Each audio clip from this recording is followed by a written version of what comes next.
Welcome back to USA Car Reviews, the channel where we bring you deep dives into some of the most iconic and interesting cars ever built.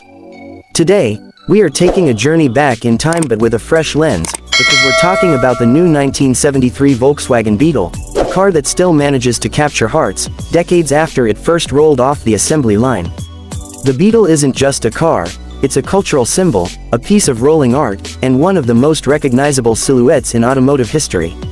The story of the Beetle is fascinating, because while it had its roots in pre-war Germany, by the 1970s it had completely transformed into something much larger. By 1973, the Volkswagen Beetle was not only a bestseller, it was a car that had become synonymous with practicality, reliability, and charm. In fact, 1973 was a special year because the Beetle officially surpassed the Ford Model T in production numbers, cementing its place in history as the world's most produced car at the time. That milestone alone speaks volumes about its popularity. Now when you look at the 1973 Volkswagen Beetle, the design immediately grabs you. It's unmistakable. The rounded fenders, the upright headlights, the compact two-door body, and that signature curved roofline that looks like a bubble on wheels. In 1973, Volkswagen made some subtle but important design updates. The most notable change was the introduction of larger bumpers with energy-absorbing mounts in US models, designed to meet new safety regulations. These bumpers stuck out a little more compared to earlier models, giving the Beetle a slightly chunkier look from the front and rear. Inside, the interior was simple but functional. The dashboard had been updated with a padded surface, and safety features were becoming more of a priority. You'd find high-back bucket seats that were more comfortable than before, and Volkswagen added features like a flow-through ventilation system, which improved cabin comfort compared to earlier models that often left you either too hot or too cold. The steering wheel was classic, slim, and minimal, and the gauges were straightforward, a large speedometer front and center, with fuel gauge integration and a few warning lights. Nothing fancy, but that's part of the Beetle's charm. It was honest, it was functional, and it never pretended to be something it wasn't. Under the hood, or more accurately, in the back, the 1973 Beetle carried Volkswagen's famous air-cooled four-cylinder engine. This engine was simple, durable, and easy to maintain. For the standard Beetle, the engine was a 1.6-liter flat-4 producing around 46 horsepower.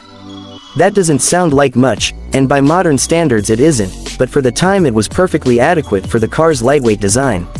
The engine delivered enough power to get you around town and cruise at highway speeds, though it was never meant to be a performance machine.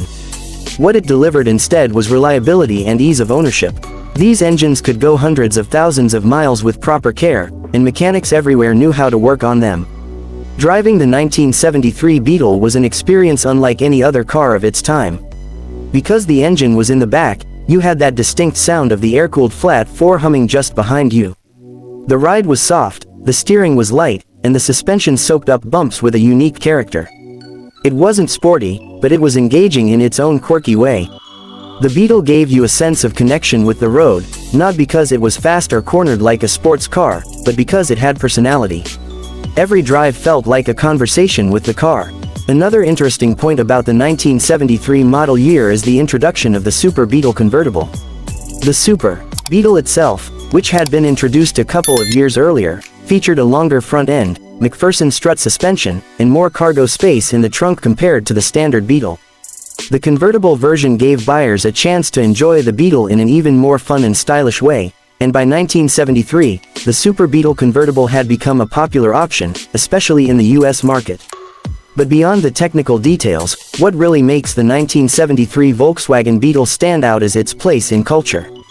By the early 1970s, the Beetle had already become a symbol of counterculture in America. It was affordable, it was economical, and it was different from the big, gas-guzzling sedans and muscle cars Detroit was producing. Owning a Beetle said something about you. It said you valued simplicity, you appreciated practicality, and maybe you had a bit of a rebellious streak. Movies like Disney's Herbie series only amplified the Beetle's personality, portraying it as a lovable, almost human companion with its own spirit. From a modern perspective, the 1973 Beetle is also interesting because it represents a turning point. The automotive world was changing rapidly, with stricter safety and emissions regulations coming into play, and competition from Japan heating up. Yet the Beetle kept selling in huge numbers. People didn't buy it for power or luxury, they bought it because it worked. It was a car you could depend on, and it carried a style that was timeless. Today, when you see a 1973 Volkswagen Beetle on the road, it still turns heads. Enthusiasts and collectors cherish them, and the aftermarket support is enormous. You can restore one, customize it, or keep it original, and it will always have that iconic appeal. Driving one today is like stepping into a time machine, but with a grin on your face. So, is the 1973 Volkswagen Beetle the best Beetle ever made? That depends on how you look at it. For many, it represents the peak of the classic Beetle era, right before Volkswagen started phasing it out in favor of newer designs. It had the charm, the practicality, the reliability, and by then, it had also achieved legendary status. At USA Car Reviews, we think the 1973 Beetle isn't just a car, it's a reminder of what cars can be when they focus on connection, simplicity, and character. In a world where cars are becoming more computerized and complex, the Beetle remains refreshingly straightforward. It's not about 0 to 60 times, it's not about top speed, it's about the joy of driving and the memories you make along the way. If you've ever owned a Beetle, you know exactly what I'm talking about. And if you haven't, well, maybe it's time to experience one for yourself. The new 1973 Volkswagen Beetle is more than 50 years old today, but its spirit feels as fresh as ever. Thanks for watching USA Car Reviews. Don't forget to like, subscribe, and share this video with other car enthusiasts. Drop a comment below and tell us your favorite memory or story about the Volkswagen Beetle. Until next time, keep driving, keep exploring, and keep celebrating the cars that make us smile.